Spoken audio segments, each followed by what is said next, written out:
یہ لشکر 24 فروری 627 عیسوی بمطابق یکم شوال ہجری مدینہ کے قریب پہنچ گیا۔ قریش نے اپنا پڑاؤ اس جگہ ڈالا جہاں عہد کی لڑائی کے لیے خیمہ زن ہوئے تھے۔ وہاں دو ندیاں آ کر ملتی تھیں۔ دوسرے تمام قبائل عہد کی پہاڑی کے مشرق کی طرف خیمہ زن ہوئے۔ قریش نے یہ معلوم کرنے کے لیے کہ مدینہ کے لوگوں کو قریش کی لشکر کی آمد کی اطلاع ملی ہے نہیں، دو جاسوس تاجروں کے بھیس میں مدینہ بھیجے۔ ابو سفیان اور اس کے تمام نائب سالاروں کی خواہش اور کوشش یہ تھی کہ مدینہ والوں پر بے خبری میں حملہ کیا جائے، لیکن دوسرے ہی دن قریش کا ایک جاسوس جو یہودی تھا مدینہ سے آیا الف سین نے ابو سفیان کو بتایا کہ مسلمانوں کو حملہ آور لشکر کی آمد کی اطلاع مل چکی ہے۔ مسلمانوں میں خوف و ہراس پھیل گیا تھا۔ اس یہودی جاسوس نے بتایا سارے شہر پر خوف طاری ہو گیا تھا، لیکن محمد اور اس کے قریبی حلقے کے آدمیوں کی للکار پر مسلمانوں کے دل مضبوط ہو گئے۔ گلی کوچوں میں ایسے اعلان ہونے لگے جن سے تمام شہر کا جذبہ اور حوصلہ اود کر آیا اور مسلمان لڑائی کے لیے ایک جگہ اکٹھے ہونے لگے۔ میرے خیال میں ان کی تعداد 3000 سے زیادہ نہیں ہوگی۔ مورخ لکھتے ہیں کہ مسلمانوں کی تعداد 3000 سے زیادہ نہ تھی۔ انہیں اطلاع مل چکی تھی کہ مدینہ پر حملہ کے لیے جو لشکر آیا ہے اس کی تعداد 10,000 ہے، جس میں سینکڑوں گھڑ سوار اور شتر سوار بھی ہیں۔ اس وقت تک عرب کی سرزمین میں کسی لڑائی میں اتنا بڑا لشکر نہیں دیکھا تھا۔ تعداد کو دیکھا جاتا اور فن حرب و ضرب کے پیمانے سے دونوں اطراف کو ناپا تولا جاتا تو مسلمانوں کو لڑے بغیر ہتھیار ڈال دینے چاہیے تھے۔ وہ رات کی تاریکی میں مدینہ سے نکل جاتے اور کسی اور بستی میں اپنا ٹھکانہ بناتے۔ کوئی سوچ بھی نہیں سکتا تھا کہ 3000 مسلمان 10,000 کے لشکر کا مقابلہ ذرا سی دیر کے لیے بھی کر سکیں گے۔ 10,000 لشکر نہایت آسانی سے مدینہ کی اینٹ سے اینٹ بجا سکتا تھا، لیکن یہ حق اور باطل کی ٹکر تھی۔ یہ اللہ کے آگے سجدے کرنے والوں اور بت پرستوں کا تصادم تھا۔ خدا کو حق کا ساتھ دینا تھا۔ خدا کو اپنے اس عظیم پیغام کی لاج رکھنی تھی جو اس کی ذات باری نے غار ہرا میں عرب کے سپوت کو دیا تھا اور اسے رسالت عطا کی تھی۔ خدا ان کا ساتھ دیتا ہے جن کے دلوں میں حق اور صدق ہوتا ہے۔ یہ نبی کریم کی للکار تھی جو مدینہ کے گلی کوچوں میں سنائی دے رہی تھی۔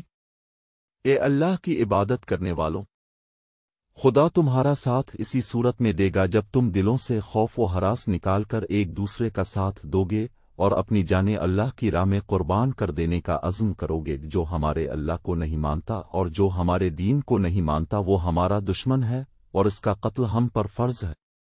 یاد رکھو قتل کرنے کے لیے قتل ہونا بھی پڑتا ہے۔ ایمان سے بڑھ کر اور کوئی طاقت نہیں جو تمہیں دشمن سے بچا سکے گی۔ تمہیں دفاع مدینہ کا نہیں اپنے عقیدے کا کرنا ہے۔ اگر اس عزم سے آگے بڑھو گے تو 10,000 پر غالب آ جاؤ گے۔ خدا سوئے ہوئے یا خوف زدہ انسان کو معجزے نہیں دکھایا کرتا۔ اپنے عقیدے اور اپنی بستی کے دفاع کا معجزہ تمہیں خود دکھانا ہے۔ نبی کریم مدینہ والوں کا حوصلہ اس قدر مضبوط کر دیا تھا کہ وہ اس سے بڑے لشکر کے مقابلے کے لیے بھی تیار ہو گئے، لیکن رسول خدا اس سوچ میں ڈوب گئے تھے کہ اتنے بڑے لشکر سے مدینہ کو بچانا کس طرح ممکن ہو سکتا ہے۔ اب ہم کو یہ تو پورا یقین تھا کہ خدا حق پرستوں کے ساتھ ہے، لیکن حق پرستوں کو خود بھی کچھ کر کے دکھانا تھا۔ بچاؤ کی کوئی صورت نظر نہیں آ رہی تھی۔ خدا نے اپنے نام لیواہے کی مدد کا انتظام کر رکھا تھا۔ وہ ایک انسان تھا جس نے عمر کے آخری حصہ میں اسلام قبول کیا تھا۔ اس انسان کا نام سلمان فارسی تھا۔ سلمان فارسی آتش پرستوں کے مذہبی پیشوا تھے، لیکن وہ شب و روز حق کی تلاش میں سرکردہ رہتے تھے۔ وہ آگ کو پوجتے تو تھے، لیکن آگ کی تپش اور چمک میں انہیں وہ راز نظر نہیں آتا تھا جسے وہ پانے کے لیے بے تاب رہتے تھے۔ عقل و دانش میں ان کی ٹکر کا کوئی نہیں تھا۔ آتش پرست انہیں بھی اسی طرح پوجتے تھے جس طرح آگ کو۔ جب سلمان فارسی کی عمر بڑھاپے کی دہلیز پھلانگ کر خاصی آگے نکل گئی تو ان کے کانوں میں عرب کی سرزمین کی ایک انوکھی آواز پڑی، خدا ایک ہے، محمد اس کا رسول ہے۔ یہ آواز سلمان فارسی کے کان میں گھر بیٹھے نہیں پڑی تھی۔ ان کی عمر علم کی تلاش میں سفر کرتے گزر رہی تھی۔ وہ تاجروں کے قافلے کے ساتھ شام میں آئے تھے جہاں قریش کے تاجروں کے قافلے اور کچھ مسلمان تاجر بھی جایا کرتے تھے۔ قریش کے تاجروں نے سلمان فارسی کو طنزیہ اور مزاحیہ انداز میں بتایا کہ ان کے قبیلے کے ایک آدمی کا دماغ چل گیا ہے اور اس نے نبوت کا دعویٰ کیا ہے۔ ایک دو مسلمانوں نے عقیدت مندی سے سلمان فارسی کو نبی کریم کا عقیدہ اور آپ کی تعلیمات سنائی۔ سلمان فارسی یہ سب سن کر چونک پڑے۔ انہوں نے ان مسلمانوں سے کچھ اور باتیں پوچھیں، انہیں جو معلوم تھا وہ انہوں نے بتایا، لیکن سلمان فارسی تشنگی محسوس کر رہے تھے۔ وہ اتنا متاثر ضرور ہو گئے تھے کہ انہوں نے نبی کریم تک پہنچنے کا فیصلہ کر لیا۔ کچھ عرصہ بعد سلمان فارسی رسول خدا کے مقدس سائے میں جا بیٹھے۔ انہیں وہ راز مل گیا جس کی تلاش میں وہ مارے مارے عمر گزار رہے تھے۔ انہوں نے رسول اللہ کے دست مبارک پر اسلام قبول کر لیا۔ اس وقت تک سلمان فارسی بڑھاپے کے آخری حصہ میں پہنچ چکے تھے۔ اپنے ملک میں سلمان فارسی صرف مذہبی پیشوا ہی نہ تھے، وہ جنگی علوم کے ماہر تسلیم کیے جاتے تھے۔ اس دور کے مذہبی پیشوا بھی جنگ و جدل اور سپاگری کے ماہر ہوتے تھے۔ علم و ادب کے عالم بھی سیاہی ہوتے تھے، لیکن سلمان فارسی کو خدا نے جنگ و جدل کے امور میں غیر معمولی ذہانت دی تھی۔ اپنے ملک میں جب کوئی لڑائی ہوتی تھی یا دشمن حملہ آور ہوتا تھا تو سلمان فارسی گو بادشاہ طلب کر کے صورتحال ان کے آگے رکھتا اور مشورے لیتا تھا۔ نامور سالار بھی ان کے شاگرد تھے۔ وہ سلمان فارسی اس وقت مدینہ میں رسول اکرم کے صحابہ کرام میں شامل تھے۔ رسول اکرم نے یہ صورتحال جو قریش نے اب کے لیے پیدا کر دی تھی سلمان فارسی کے آگے رکھی۔ خندق کھودو جو سارے شہر کو گھیرے میں لے لے، سلمان فارسی نے کہا۔ رسول کریم اور وہاں بیٹھے ہوئے تمام صحابہ کرام اور سالار ایک دوسرے کے منہ کی طرف دیکھنے لگے کہ سلمان فارسی نے یہ کیا کہہ دیا ہے۔ عرب خندق سے واقف نہیں تھے۔ فارس میں جنگوں میں خندق کا رواج تھا۔ سب کو حیران دیکھ کر سلمان فارسی نے بتایا کہ خندق کیا ہوتی ہے اور اس سے دفاعی کام کس طرح سے لیا جاتا ہے۔ رسول کریم نے جو خود تاریخ کے نامور سالار تھے خندق کی ضرورت اور افادیت کو سمجھ لیا، لیکن اب کے دیگر سالار شش و پنج میں پڑ گئے۔ ان کے لیے اتنے بڑے شہر کے ارد گرد اتنی چوڑی اور اتنی بری خندق کھودنا ناقابل فہم نہیں تھا، لیکن انہیں رسول خدا کا حکم ماننا تھا۔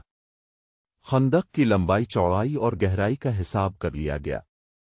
رسول خدا نے خندق کھودنے والوں کی تعداد کا حساب کیا۔ اپنے کھدائی کا کام اس تعداد پر تقسیم کیا تو 110 آدمیوں کے حصہ میں 40 ہاتھ کھدائی آئی تو رسول خدا نے دیکھا کہ لوگ خندق کو ابھی تک نہیں سمجھے اور وہ کھدائی سے ہچکچا رہے ہیں تو اپنے کدال اٹھائی اور کھدائی شروع کر دی۔ یہ دیکھتے ہی مسلمان کدالیں اور بیلچے لے کر نعرے لگاتے ہوئے زمین کا سینہ چیرنے لگے۔ ادھر سے اس وقت کے ایک شاعر حسان بن ثابت آ گئے۔ حسان مشہور نعت گو تھے جنہیں رسول اکرم اکثر اپنے ساتھ رکھا کرتے تھے۔ اس موقع پر جب مسلمان خندق کھود رہے تھے حسان نے ایسے اشعار ترنم سے سنانے شروع کر دیے کہ خندق کھودنے والوں پر وجد اور جنون کی کیفیت طاری ہو گئی۔ خندق کی لمبائی چند گز نہیں تھی، اسے میلوں دور تک جانا تھا۔ شیخین کی پہاڑی سے لے کر جبل بن عبید تک یہ خندق کھودنی تھی۔ زمین نرم بھی تھی اور سنگلاخ بھی تھی اور یہ نہایت تیزی سے مکمل کرنی تھی کیونکہ دشمن سر پر آن بیٹھا تھا۔ قریش کا لشکر اس عجیب و غریب طریقہ دفاع سے بے خبر عہد کی پہاڑی کے دوسری طرف خیمہ زن تھا۔ اس کے پیچھے یہودیوں کا ہاتھ تھا۔ چلتے چلتے خالد کو اپنی آواز سنائی دینے لگی۔ اہل قریش تو ٹھنڈے پڑ گئے تھے، ان پر مسلمانوں کی دھاک بیٹھ گئی تھی۔ گھوڑا اپنی مرضی کی چال چلا جا رہا تھا۔ مدینہ ابھی دور تھا۔ خالد کو جھیمپ سی محسوس ہوئی۔ اس کے قبیلہ قریش نے اسے شرمسار کر دیا تھا۔ اسے یہ بات اچھی نہیں لگی تھی کہ یہودیوں کے اکسانے پر اس کے قبیلے کے سردار اور سالار ابو سفیان نے مدینہ پر حملہ کا فیصلہ کر لیا تھا، لیکن وہ خوش تھا کہ حملہ کا فیصلہ تو ہوا۔ اتنا بڑا لشکر جو سرزمین عرب پر پہلی بار دیکھا گیا تھا یہودیوں نے ہی جمع کیا تھا، لیکن خالد اس پر بھی مطمئن تھا کہ کسی نے بھی یہ کام کیا ہو۔ لشکر تو جمع ہو گیا تھا۔ وہ اس روز بہت خوش تھا کہ اتنے بڑے لشکر کو دیکھ کر ہی مسلمان مدینہ سے بھاگ جائیں گے۔ اگر مقابلے پر جم بھی گئے تو گھڑی دو گھڑی میں ان کا صفایا ہو جائے گا۔ وہ اس وقت تو بہت ہی خوش تھا جب احد کی پہاڑی کی دوسری طرف یہ سارا لشکر خیمہ زن تھا۔ جس صبح حملہ کرنا تھا اس رات اس پر ایسی ہی جانی کیفیت طاری تھی کہ وہ اچھی طرح سو بھی نہ سکا۔ اسے ہر طرف مسلمانوں کی لاشیں بکھری ہوئی نظر آ رہی تھیں۔ دوسری صبح جب قریش اور دوسرے اتحادی قبائل کا لشکر جس کی تعداد 10,000 تھی خیمہ گاہ سے نکل کر مدینہ پر حملہ کے لیے شہر کے قریب پہنچا تو اچانک رک گیا۔ شہر کے سامنے ایک بڑی گہری خندق کھدی ہوئی تھی۔ ابو سفیان جو لشکر کے قلب میں تھا لشکر کو رکا ہوا دیکھ کر گھوڑا سرپٹ دوڑاتا آگے گیا۔ قریش کے جنگجو کیوں رک گئے ہیں؟ ابو سفیان چلاتا جا رہا تھا، طوفان کی طرح بڑھو اور محمد کے مسلمانوں کو کچل ڈالو، شہر کی اینٹ سے اینٹ بجا دو۔ ابو سفیان کا گھوڑا جب آگے گیا تو اس نے گھوڑے کی لگام کھینچ دی اور اس کا گھوڑا اسی طرح رک گیا جس طرح اس کے لشکر کے تمام سوار رکے کھڑے تھے۔ اس کے سامنے خندق تھی، اس پر خاموشی طاری ہو گئی۔ خدا کی قسم، یہ ایک نئی چیز ہے جو میری آنکھیں دیکھ رہی ہیں، ابو سفیان نے غصیلی آواز میں کہا۔ عرب کے جنگجو کھلے میدان میں لڑا کرتے ہیں۔ خالد بن ولید کو بلاؤ، اکرما اور صفوان کو بھی بلاؤ۔ ابو سفیان خندق کے کنارے کنارے گھوڑا دوڑاتا لے گیا۔ اسے کہیں بھی ایسی جگہ نظر نہیں آ رہی تھی جہاں سے اس کا لشکر خندق عبور کر سکتا۔ یہ خندق شیخین کی پہاڑی سے لے کر جبل بنی عبید کے اوپر سے پیچھے تک چلی گئی تھی۔ مدینہ کے مشرق میں شیخین اور لاوا کی پہاڑیاں تھیں۔ یہ مدینہ کا قدرتی دفاع تھا۔ ابو سفیان دور تک چلا گیا۔ اس نے دیکھا کہ خندق کے پار مسلمان اس انداز سے گھوم پھر رہے ہیں جیسے پہرا دے رہے ہوں۔ اس نے گھوڑا پیچھے موڑا اور اپنے لشکر کی طرف چل پڑا۔ 3 گھوڑے اس کی طرف سرپٹ دوڑے آ رہے تھے جو اس کے قریب آ کر رک گئے۔ وہ خالد، اکرما اور صفوان کے گھوڑے تھے۔ کیا تم دیکھ نہیں رہے کہ مسلمان کتنے بزدل ہیں؟ ابو سفیان نے ان تینوں سے کہا۔ کیا تم کبھی اپنے راستے میں رکاوٹ کھڑی کر کے رکاوٹ کھود کر اپنے دشمن سے لڑے ہو؟ خالد پر خاموشی طاری ہو گئی تھی۔ آج مدینہ کی طرف جاتے ہوئے سے یاد آ رہا تھا کہ وہ اس خیال نہیں ہو گیا تھا کہ ابو سفیان نے مسلمانوں کو بزدل جو کہا تھا وہ ٹھیک کہا تھا، بلکہ خاموش رہ کر وہ اس سوچ میں کھو گیا تھا کہ یہ خندق بزدلی کی نہیں دانشمندی کی علامت تھی۔ جس کسی نے شہر کے دفاع کے لیے یہ طریقہ سوچا تھا وہ کوئی معمولی عقل والا انسان نہیں تھا۔ سے چپ۔ اس سے پہلے بھی اس نے محسوس کیا تھا کہ مسلمان لڑنے میں اپنے جسم کی طاقت پر ہی بھروسہ نہیں کرتے، وہ عقل سے بھی کام لیتے ہیں۔ خالد کا دماغ ایسی ہی جنگی چالیں سوچتا رہتا تھا۔ مسلمانوں نے بدر کے میدان میں نہایت تھوڑی تعداد میں ہوتے ہوئے قریش کو بہت بری شکست دی تھی۔ خالد نے اکیلے بیٹھ کر اس لڑائی کا جائزہ لیا تھا۔ مسلمانوں کی اس فتح میں اسے مسلمانوں کی عسکری دانشمندی نظر آئی تھی۔ کوئی اور بات بھی تھی، خالد اسے خیال آیا۔ کوئی اور بات بھی تھی، کچھ بھی تھا۔ خالد نے اپنے آپ کو جواب دیا، جو کچھ بھی تھا، میں یہ نہیں مانوں گا کہ یہ محمد کے جادو کا اثر تھا، اس کے ہاتھ میں کوئی جادو ہے۔ ہماری عقل جس عمل اور جس مظاہرے کو سمجھ نہیں سکتی اسے ہم جادو کہہ دیتے ہیں۔ اہل قریش میں ایسا کوئی دانشمند نہیں جو مسلمانوں جیسے جذبے سے اہل قریش کو سرشار کر دے اور ایسی جنگی چالیں سوچے جو مسلمانوں کو ایک ہی بار کچل ڈالے۔ خدا کی قسم، ہم اس لیے واپس نہیں چلے جائیں گے کہ مسلمانوں نے ہمارے راستے میں خندق کھود رکھی۔ ابو سفیان خالد، اکرما اور صفوان سے کہہ رہا تھا۔ پھر اس نے ان سے پوچھا، کیا خندق عبور کرنے کا کوئی طریقہ تم سوچ سکتے ہو؟ خالد کوئی طریقہ سوچنے لگا، لیکن اسے خیال آیا کہ اگر ان کے لشکر نے خندق عبور کر بھی لی تو مسلمانوں کو شکست دینا آسان نہ ہوگا، خواہ وہ کتنی ہی تھوڑی تعداد میں کیوں نہ ہوں۔ جن انسانوں نے تھوڑے سے وقت میں زمین اور چٹانوں کا سینہ چیر ڈالا، ان انسانوں کو ہے میرے سے بڑا لشکر بھی ذرا مشکل سے ہی شکست دے سکے گا۔ کیا سوچ رہے ہو ولید کے بیٹے؟ ابو سفیان نے خالد کو گہری سوچ میں کھوئے ہوئے دیکھ کر کہا، ہمارے پاس سوچنے کا بھی وقت نہیں ہے۔ مسلمان یہ نہ سمجھیں کہ ہم بوکھلا گئے ہیں، ہمیں تمام تر خندق دیکھ لینا چاہیے۔ اکرما نے کہا، کہیں نہ کہیں کوئی ایسی جگہ ہوگی جہاں سے ہم خندق عبور کر سکیں گے، صفوان نے کہا۔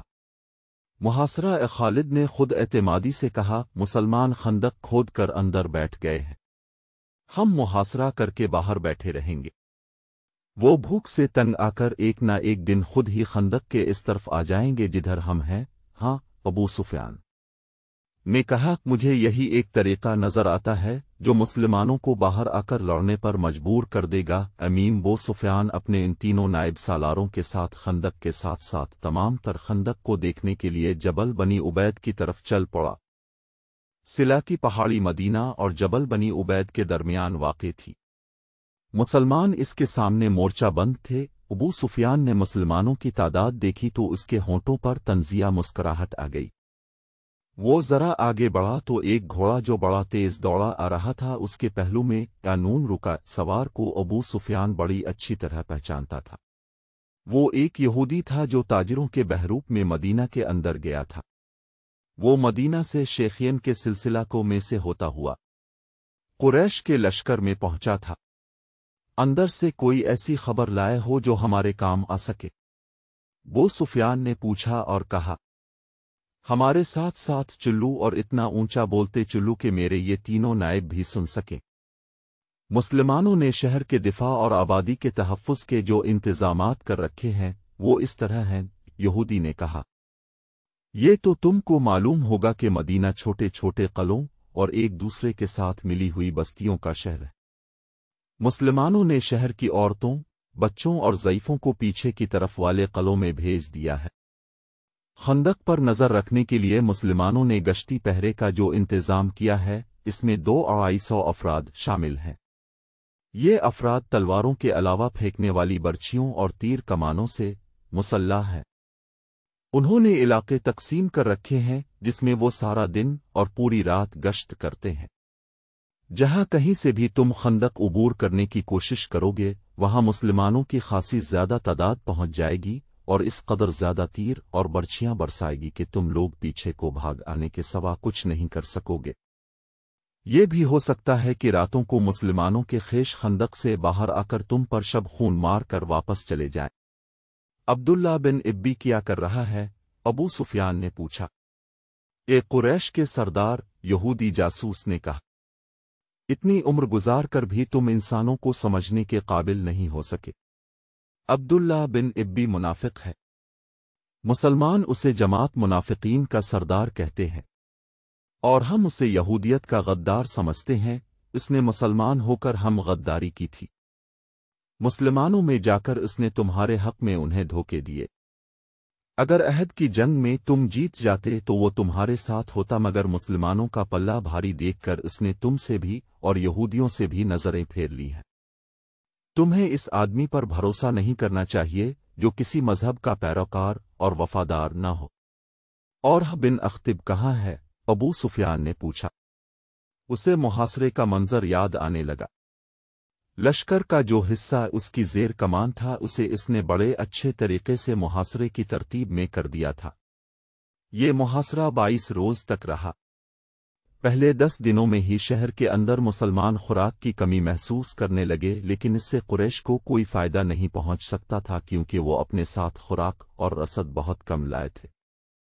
ان کے وہم و گمان میں بھی نہیں تھا کہ انہیں مسلمان اپنے محاصرے میں لمبے عرصہ کے لیے بٹھا لیں گے۔ خوراک کی جتنی کمی شہر والے محسوس کر رہے تھے اس سے کچھ زیادہ کمی قریش کے لشکر میں اپنا اثر دکھانے لگی تھی۔ سپاہیوں میں نمایاں طور پر بے چینی نظر آنے لگی تھی۔ مورخ ابن حشام نے لکھا ہے کہ اس کیفیت میں کہ شہر میں خوراک کا کوئی ذخیرہ نہ تھا، لوگوں کو روزانہ نصف خوراک دی جا رہی تھی۔ منافقین اور یہودی تخریب کار در پردہ حرکت میں آ گئے تھے۔ کوئی بھی نہ جان سکا کہ یہ آواز کہاں سے اٹھی ہے، لیکن یہ آواز سارے شہر میں پھیل گئی، محمد ہمیں کیسی بری موت مروانے کا بندوبست کر رہا ہے۔ ایک طرف وہ کہتا ہے کہ بہت جلد قیصر و کسریٰ کے خزانے ہمارے قدموں میں پڑے ہوں گے، دوسری طرف ہم نے اس کی نبوت کا یہ اثر بھی نہ دیکھا کہ آسمان سے ہمارے لیے خوراک اترے۔ لوگوں نے اسلام تو قبول کر لیا تھا لیکن وہ گوشت پوست کے انسان تھے، وہ پیٹ کی آوازوں سے متاثر ہونے لگے۔